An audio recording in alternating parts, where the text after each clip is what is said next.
ప్రకాశం జిల్లాను నా గుండెల్లో పెట్టుకుని అభివృద్ధి చేస్తానని రాష్ట్ర మానవ వనరుల అభివృద్ధి శాఖ మంత్రి నారా లోకేష్ హామీ ఇచ్చారు.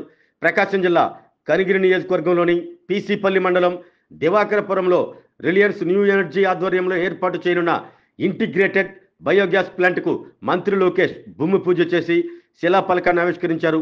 అనంతరం ఏర్పాటు చేసిన భారీ సభలో ప్రజలను ఉద్దేశించి మాట్లాడారు. ప్రకాశం జిల్లా ప్రజలకు పౌరుషం, ప్రేమ ఎక్కువగా ఉంటాయని మంత్రి లోకేష్ తెలిపారు. ఇక్కడ ప్రజలకు తెలుగుదేశం పార్టీ అన్న, ముఖ్యమంత్రి చంద్రబాబు నాయుడు అన్న ఎంతో ప్రేమని చెప్పారు. 2019 ఎన్నికల్లో ఎదురుగాలి ఉన్నప్పటికీ ఉమ్మడి ప్రకాశం జిల్లాలో 4 ఎమ్మెల్యేలను గెలిపించుకున్నారు అంటూ గుర్తు చేశారు. అనంతరం 2024 ఎన్నికల్లో 10 మంది ఎమ్మెల్యేలను గెలిపించుకున్నారంటూ ప్రత్యేకంగా అభినందించారు.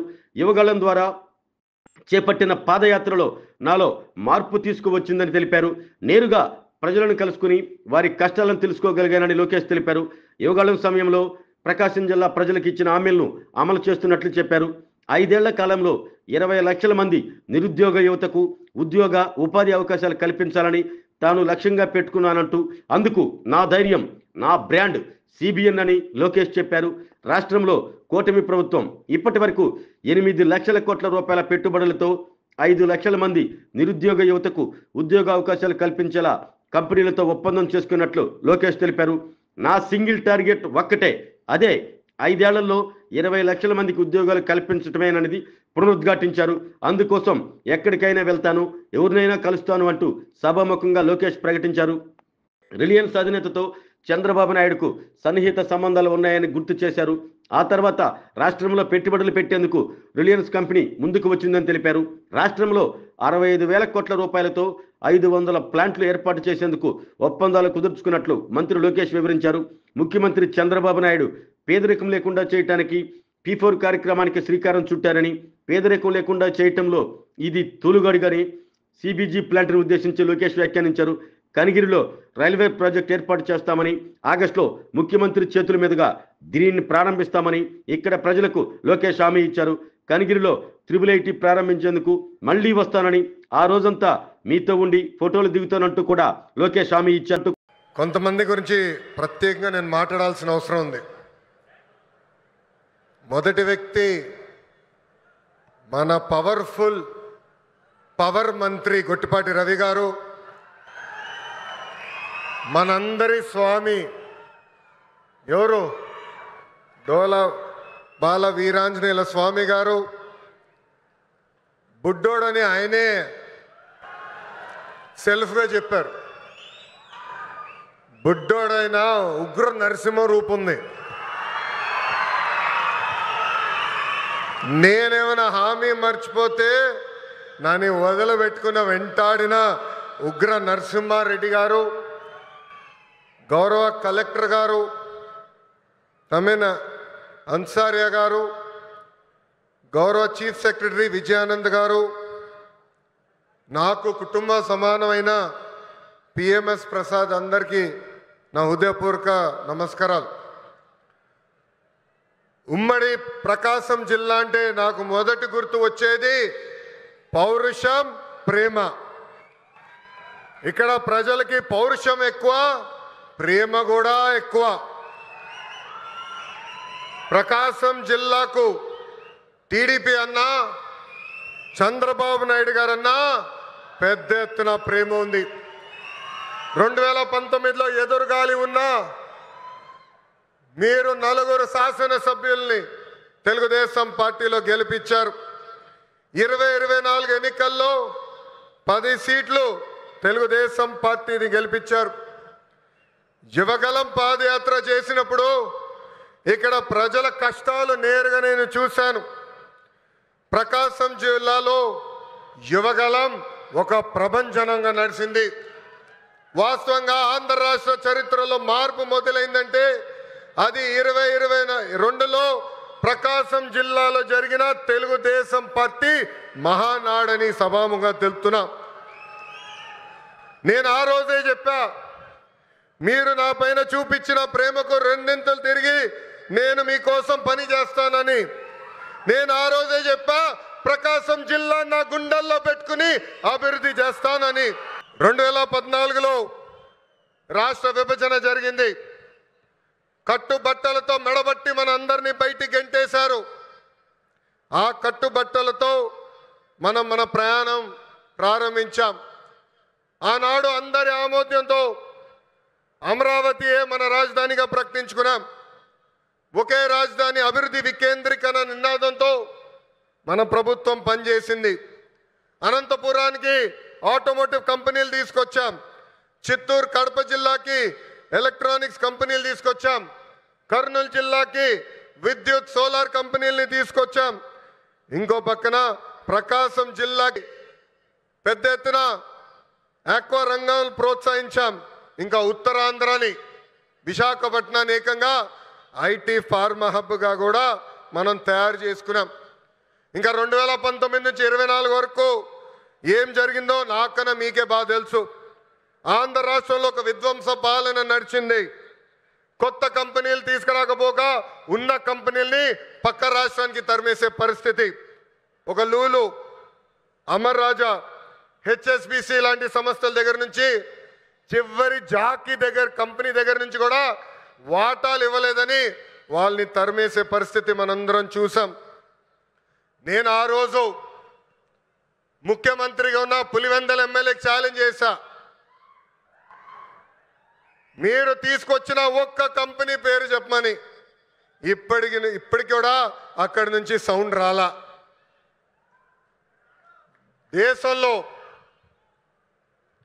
దేశంలో ఎప్పుడు జరిగిన విధంగా నేను పాదయాత్ర చేశా. ఒక మాటలో చెప్పాలంటే యువగలం పాదయాత్ర నాలో మార్పు తీసుకొచ్చింది. గంగాధర్ నెల్లూరు నియోజకవర్గం చిత్తూరు జిల్లాలో ఉంటుంది. ఆ నియోజకవర్గంలో పాదయాత్ర చేస్తున్నప్పుడు ఒకరోజు రాత్రి చివరి గ్రామం అక్కడ నేను నడుస్తున్నప్పుడు ఒక తల్లిని చూసా. రోడ్డు మీద కూర్చుని బోండాలు వేస్తుంది. ఆమెను అడిగా, అమ్మా ఆకలేస్తుంది, నీ పక్కన కూర్చోవచ్చా, నాకు బోండాలు వేస్తాను అడిగా. స్టూల్ లాగేసి కూర్చో బాబాని చెప్పింది. ఆమె మాట్లాడుతూ ఆమెను అడిగా, ప్రభుత్వం నుంచి మీరేం ఆశిస్తున్నారు? ఆమె అప్పుడు చెప్పింది, మద్యంకి మా భర్త బానిసుడయి చనిపోయాడు. 30 సంవత్సరాలుగా నేను ఇక్కడ కూర్చుని బోండాలు వేస్తున్నాను. రూపాయి జమ చేర్చి మా 2 బిడ్డలను చదివించాను. ఆ 2 బిడ్డలకి ఉద్యోగాలు కల్పించు బాబు అని ఆనాడు ఆమె కోరింది. ఇప్పుడు కూడా బాగా గుర్తు ఆ కోరిక. ఆ సంఘటన తర్వాత మరుసటి రోజు గౌరవ ముఖ్యమంత్రి చంద్రబాబు నాయుడు గారికి నేను ఫోన్ చేసి, ఎట్టి పరిస్థితుల్లో మేనిఫెస్టోలో మనం ఒక మొదటి హామీ పెట్టాలి. అది 5 సంవత్సరాల్లో 20 లక్షల ఉద్యోగ కల్పనే మన లక్ష్యంగా పెట్టాలని కోరటం జరిగింది. దేశంలో ఏ పార్టీ చేయని సాహసం ఎన్డీఏ ప్రభుత్వం చేసింది. ఆ హామీ ఇచ్చే ముందర నేను అనేక మందితో మాట్లాడా. వాళ్ళందరూ అన్నారు, ఈ హామీ మీరు సాధించగలుగుతారా, చేయగలుగుతారా అని అడిగారు. కానీ వాళ్ళు ఒకటే చెప్పా, నా ధైర్యం ఒకటే, నా బ్రాండ్ ఒకటే. ఆ బ్రాండ్ పేరు 3 అక్షరాల CBN. మొన్న ఢిల్లీలో ఒక ఇంటర్వ్యూకి వెళ్ళా. అక్కడున్న విలేకరుని నన్ను అడిగాడు, తెలంగాణకి హైదరాబాద్ ఉంది, తమిళనాడుకి చెన్నై ఉంది, కర్ణాటకకి బెంగళూరు ఉంది, ఆంధ్ర రాష్ట్రానికి ఏముందని అడిగారు. అతన్ని ఒకటే చెప్పా, మాకు చంద్రబాబు నాయుడు గారు అని ఒక బ్రాండ్ ఉన్నాడు, అందుకే మా రాష్ట్రం రూపురేఖలు మేము మార్చబోతున్నామని. 2024 ఎన్నికల్లో సైకో పాలకుకు బాయ్ చెప్పి సైకిల్, గ్లాస్, కమలం పాలన మనందరం కలిసికట్టుగా తీసుకొచ్చాం. గెలిచిన మొదటి రోజు నుంచి ఉద్యోగాల వేట మొదలు పెట్టాం. ఇప్పటి వరకు 8 లక్షల కోట్ల పెట్టుబడులకు, తద్వారా 5 లక్షల మంది నిరుద్యోగ యువకులకు ఉద్యోగాలు కల్పించడానికి ఒప్పందాలు కుదిరించుకున్నాం, పనులు ప్రారంభించాం. దాంట్లో భాగంగా ఈ రిలయన్స్ ఎనర్జీ ప్రాజెక్ట్ కానివ్వండి, NTPC కానివ్వండి, భారతదేశంలోనే అతిపెద్ద ఆర్సిలర్ మిత్తల్ స్టీల్ ప్లాంట్ కానివ్వండి, BPCL, Tata power, TCS, LG electronics లాంటి అనేక కంపెనీలు మన రాష్ట్రానికి రాబోతున్నాయి. కుటుంబంలో ఒక్కరికి ఉద్యోగాలు కల్పిస్తే ఆ కుటుంబం పరిస్థితి మారుతుందని బలంగా నమ్ముతుంది ఎన్డీఏ ప్రభుత్వం. పేదరికం లేకుండా చేయాలంటే ఉద్యోగాలే కల్పనగా మనందరం ముందరికెళ్ళాలి. నా సింగిల్ టార్గెట్ ఒకటే, 5 సంవత్సరాల్లో 20 లక్షల ఉద్యోగాలు మన ఆంధ్రులు కల్పిస్తామే. దానికోసం ఎక్కడికైనా వెళ్తాను, ఎవరినైనా కలుస్తానని ఈ సభాముఖంగా ఆంధ్ర రాష్ట్ర నిరుద్యోగ యువకులకి నేను హామీ ఇస్తున్నా. ఇంకా రిలయన్స్ ఫౌండర్ ధీరుభాయ్ అంబానీ గారికి చంద్రబాబు నాయుడు గారికి మంచి అనుబంధం ఉండేది. ఆనాడు చంద్రబాబు నాయుడు గారు దావోస్కి వెళ్ళే ముందల ముంబైకి వెళ్తే అది తెలుసుకున్న ధీరుభాయ్ అంబానీ గారు చంద్రబాబు నాయుడు గారిని స్వయంగా ఆయన ఇంటికి రమ్మని కోరారు. ఆనాడు మీటింగ్లో టెలికాం రంగంలో మార్పులు వస్తున్నాయి, సంస్కరణలు వస్తున్నాయి, టెలికాం రంగంలో మీరు పెట్టుబడులు పెట్టండి అని కోరటం జరిగింది. గౌరవ ముఖ్యమంత్రి గారు చంద్రబాబు నాయుడు గారు డావోస్కి వెళ్ళి 5 రోజులు తిరిగి వచ్చిన తర్వాత ధీరుభాయ్ అంబానీ గారు ఆనాడే ప్రకటించారు, రిలయన్స్ కంపెనీ టెలికాంలో పెద్ద ఎత్తున పెట్టుబడులు పెడుతుందని. అంతేకాదు చంద్రబాబు నాయుడు గారికి నమ్మకంతో ఆనాడు ధీరుభాయ్ అంబానీ గారు టెలికాం రంగంలోకి అడుగుపెట్టారు. ఆ తర్వాత అనుబంధం రిలయన్స్ చైర్మన్ ముఖేష్ అంబానీ గారితో కూడా కొనసాగింది. ప్రజాప్రభుత్వం ఏర్పడిన తర్వాత నేను ముఖేష్ అంబానీ గారితో అనంత్తో అదేవిధంగా వేదిక పైన ఉన్న Reliance industries executive director PMS Prasad గారిని కలిసి ఆంధ్ర రాష్ట్రంలో పెద్ద ఎత్తున పెట్టుబడులు పెట్టాలని కోరటం జరిగింది. వాళ్ళకి ఒకటే చెప్పా, Andhra Pradesh is of doing business కాదు, స్పీడ్ ఆఫ్ డూయింగ్ బిజినెస్ ఏంటో చేసి చూపిస్తానని హామీ ఇస్తాం జరిగింది. వాళ్ళు నన్ను ఒకటే కోరారు, ఒక పాలసీ తీసుకురండి అని వాళ్ళు కోరితే నేను అనంతకు ఒక ప్రామిస్ చేశా, 21 రోజుల్లో ఇంటిగ్రేటెడ్ క్లీన్ ఎనర్జీ పాలసీ తీసుకొస్తానని చెప్తాం జరిగింది. వేదిక మీద ఉన్న గొట్టుపాటి రవి గారి నాయకత్వంలో విజయానంద్ గారు నేను అందరం కలిసి 30 రోజుల్లో ఈ పాలసీ తీసుకొస్తాం జరిగింది. పాలసీ తీసుకొచ్చిన తర్వాత నేను రవి అన్న కూర్చుని మొదటి 100 ప్లాంట్లు మన ప్రకాశం జిల్లాకి తీసుకురావాలని నిర్ణయిస్తాం జరిగింది. నేను చెప్పాను, పాదయాత్ర నాలో చాలా మార్పు తీసుకొచ్చిందని. నా ఇప్పుడు కూడా బాగా గుర్తు, ప్రతిరోజు 15 నుంచి 20 కిలోమీటర్లు నడిచి కరెక్ట్గా 7:30-8కి నైట్ హాల్ట్కి వెళ్ళిన తర్వాత బూట్లు తీసేసి ఐస్ నీళ్ళలో కాలు పెట్టేవాడు. సరదాగా నాయకులందరం కూర్చుని మాట్లాడుకునేవాళ్ళం. దాంట్లో ఉగ్ర నరసింహారెడ్డి గారు కూడా ఉండేవారు. గంటల తరబడి మాట్లాడుకునేవాళ్ళం. మన ప్రాంతానికి ఏం మార్పు తీసుకురావాలని దానిపైన మేము చర్చించేవాళ్ళం. అప్పుడు ఆనాడే ఉగ్ర నరసింహారెడ్డి గారు నాకు చెప్పారు, మా ప్రాంతంలో వలసలుగా నిరుద్యోగ యువకులు రైతులు ఇతర ప్రాంతానికి వెళ్తున్నారు, దానికి చెక్కు పెట్టాల్సిన బాధ్యత మన పైన ఉంది బాబు అని చెప్పారు. అది గుర్తుపెట్టుకుని నేను గొట్టిపాటి రవి గారు కలిసి మొదటి ప్లాంట్ మన కనిగిరి నియోజకవర్గం తీసుకురావాలని నిర్ణయిస్తాం జరిగింది.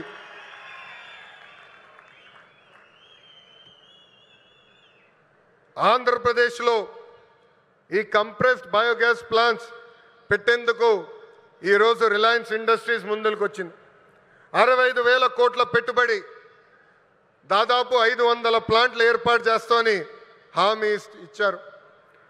నిజంగానే ఈ సభాముఖంగా ముఖేష్ అంబానీ గారికి, అనంత్కి, పిఎంఎస్ ప్రసాద్ గారికి, మాధవ్ గారికి, హరీంద్ర కే త్రిపాఠి గారికి నా హృదయపూర్వక ధన్యవాదాలు నేను తెలుపుకుంటున్నాను.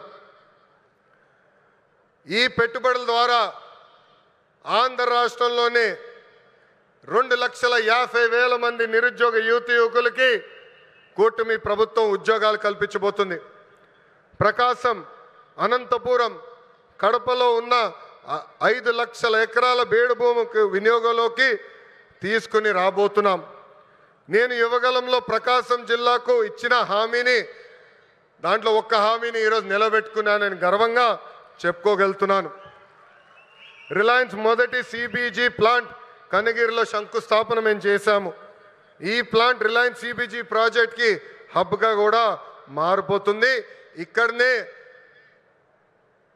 హెలికాప్టర్ ఎక్కే ముందల 5 ప్లాంట్లు అనుకున్నాం. హెలికాప్టర్ దిగిన తర్వాత ప్రసాద్ గారితో మాట్లాడిన తర్వాత మీరు మాకు భూములు ఇవ్వండి, తప్పనిసరిగా ప్లాంట్లు ఏర్పాటు చేస్తామని చెప్పారు. ఇక్కడ ఉగ్ర నరసింహారెడ్డి గారు నా పక్కన కూర్చుని ఎట్టి పరిస్థితుల్లో 50,000 ఎకరాలు కౌలుకి రిలయన్స్ ఇండస్ట్రీకి మేము అందిస్తామని చెప్పారు. 50 ప్లాంట్లు ఒక నియోజకవర్గంలో చేస్తామని ఈ సభాముఖంగా కనిగిరి ప్రజలకి నేను తెలుపుతున్నాను. వాస్తవంగా ఈరోజు నేను మీ ముందల నుంచుని ఇట్లా మాట్లాడగలుగుతున్నానంటే దానికి కారణం ఉగ్ర నరసింహారెడ్డి గారు. ఒక ఉగ్ర నరసింహుడుగా గత 10 రోజులుగా ఇక్కడ పనిచేశారు. నన్ను కోరారు కొంచెం ఒక 10 రోజుల తర్వాత ప్లాంట్ శంకుస్థాపన పెట్టుకుందామని. నేను ఒప్పుకోలేదు. మీరు రెడీగా ఉన్నా లేకపోయినా ఏప్రిల్ 2వ తారీఖు నేను వస్తున్నా కనిగిరి నియోజకవర్గానికని ఉగ్ర నరసింహారెడ్డి గారు నేను చెప్పా. 10 రోజుల్లోనే బాగా నల్లగా అయిపోయాడు ఆయన. రంగు 4 షేడ్లు తగ్గింది. ఎవరి కోసం ఆయన కష్టపడ్డారు? కనిగిరి ప్రజల కోసం.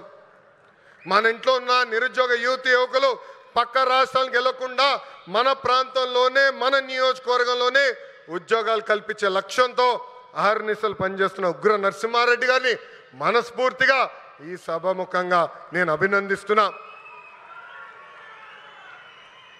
చంద్రబాబు గారు చెప్తున్న P4 విధానానికి రిలయన్స్ సిబిజీ ప్లాంట్ నాంది కాబోతుంది. పేదరికం లేకుండా చేయటంలో ఇది కూడా ఒక తొలి అడుగని సభాముఖం తెలుపుతున్నాం. రైతులకి ఈ ప్లాంట్ల ద్వారా పెద్ద ఎత్తున మేలు జరుగుతుంది. నేపియర్ గడ్డితో ఈ గ్యాస్ తయారు చేయబోతున్నారు. ప్రభుత్వ భూమికి 15,000 రూపాయలు, రైతుల భూమికి 30,000 రూపాయలు కౌలు కూడా రిలయన్స్ ఇండస్ట్రీ ఇవ్వబోతుంది. రైతులు గడ్డి పెంచిస్తే టన్నుకి ఇంత అని కూడా వాళ్ళు డబ్బులు ఇవ్వబోతున్నారు. ఈ ప్లాంట్ ద్వారా 110,000 మెట్రిక్ టన్నులు ఆర్గానిక్ ఎరువు కూడా తయారవబోతుందని ఈ సభాముఖ ప్రజలు తెలుపుతున్నాం. ఇంకా ఈ ప్లాంట్ ద్వారా గ్రామీణ యువతకి పెద్ద ఎత్తున ఉద్యోగాలు కూడా కల్పిస్తాం.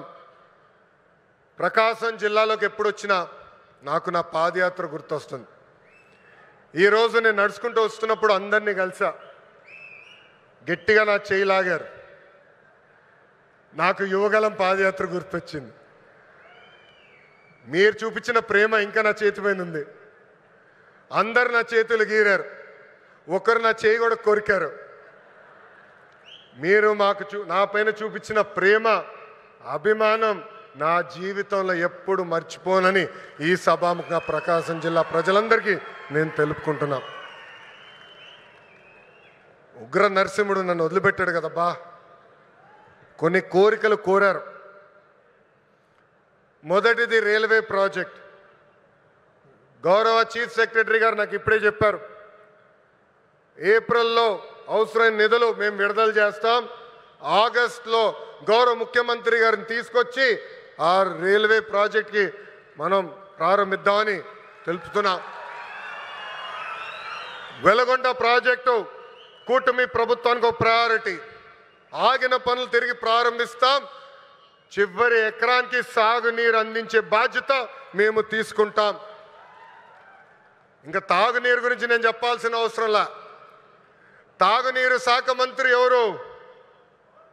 ఎవరు? నాకు అన్న సమానమైన పవన్ అన్న. పవన్ అన్న ఏమనుకున్నా సాధించే వ్యక్తి. ప్రతి కేబినెట్ మీటింగ్లో మేము చర్చిస్తాం.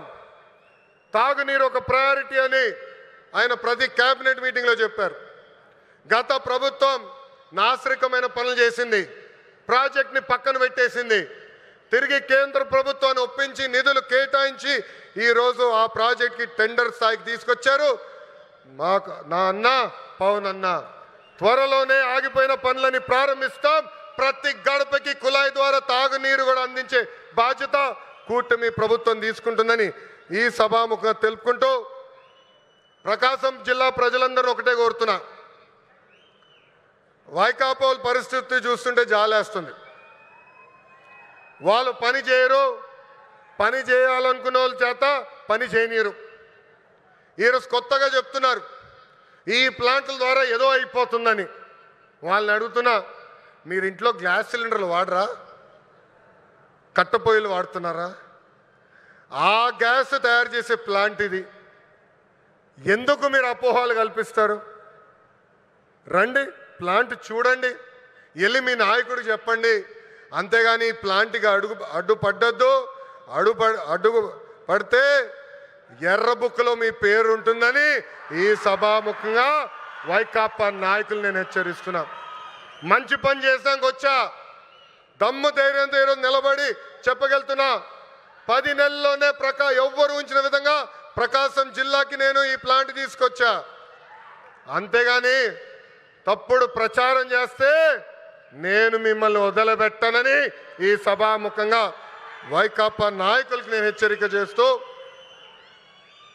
నిజంగానే ఈ సమావేశం చూసినా, వేదికమైన ఉన్న పెద్దలు చూసినా, ఈరోజు ఈ కార్యక్రమానికి యాంకర్గా నిలబడిన ఉదయ్ భాను మేడం గారిని చూసినా నాకు యువగలం పాదయాత్ర గుర్తొస్తుంది.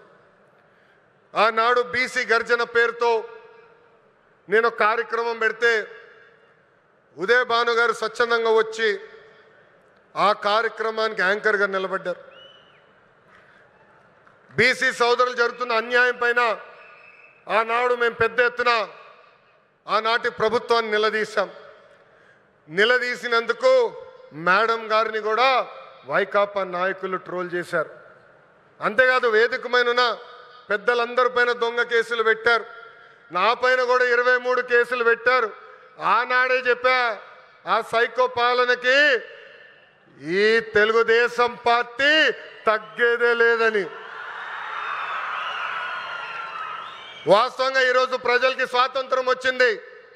94% సీట్లలో ఎన్డీఏ ప్రభుత్వాన్ని మీరు గెలిపించారు. మా పైన బాధ్యత పెరిగింది. మీకు అహర్నిశలు కష్టపడతాం, మీకు అండగా నిలబడతాం, మీకున్న సమస్యలు పరిష్కరిస్తామని ఈ సభాముఖంగా హామీ ఇస్తూ, ఇక్కడ పెద్ద ఎత్తున తరలి వచ్చిన తెలుగుదేశం పార్టీ కార్యకర్తలు కూడా ఒక విజ్ఞప్తి చేయాలనుకున్నా. ఈరోజు వాస్తవంగా రిలయన్స్ కార్యక్రమానికి వచ్చా. గతంలో మీ అందరు చెప్పే, ఎప్పుడు నియోజకవర్గానికి వచ్చినా మిమ్మల్ని అందరినీ కలుస్తా, మీతో కూర్చుంటా, మీతో ఫోటోలు దిగుతానని హామీ ఇచ్చా.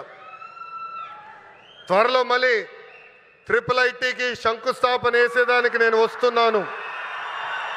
ఒక రోజంతా మీతో ఉంటా. అప్పుడు ఉత్తమ్ కార్యకర్తలను కలుస్తా. ప్రతి కార్యకర్తతో నేను ఫోటో దిగుతాను. ఈరోజు మళ్ళీ తిరిగి నేను గౌరవనీయులు ప్రసాద్ గారిని తిరిగి విమానం ఎక్కించాల్సిన బాధ్యత నాకుంది. అందుకే ఈ కార్యక్రమం వెంటనే నేను వెళ్లాల్సి వస్తుందని ఈ సభాముఖ కార్యకర్తలందరూ తెలుపుకుంటూ, నాకు ఇంత అద్భుతమైన అవకాశం ఇచ్చిన ప్రకాశం జిల్లా ప్రజలందరికీ పేరు పేరున హృదయపూర్వక ధన్యవాదాలు తెలుపుకుంటూ మీ అందరి దగ్గర నుంచి సెలవు తీసుకుంటున్నాను.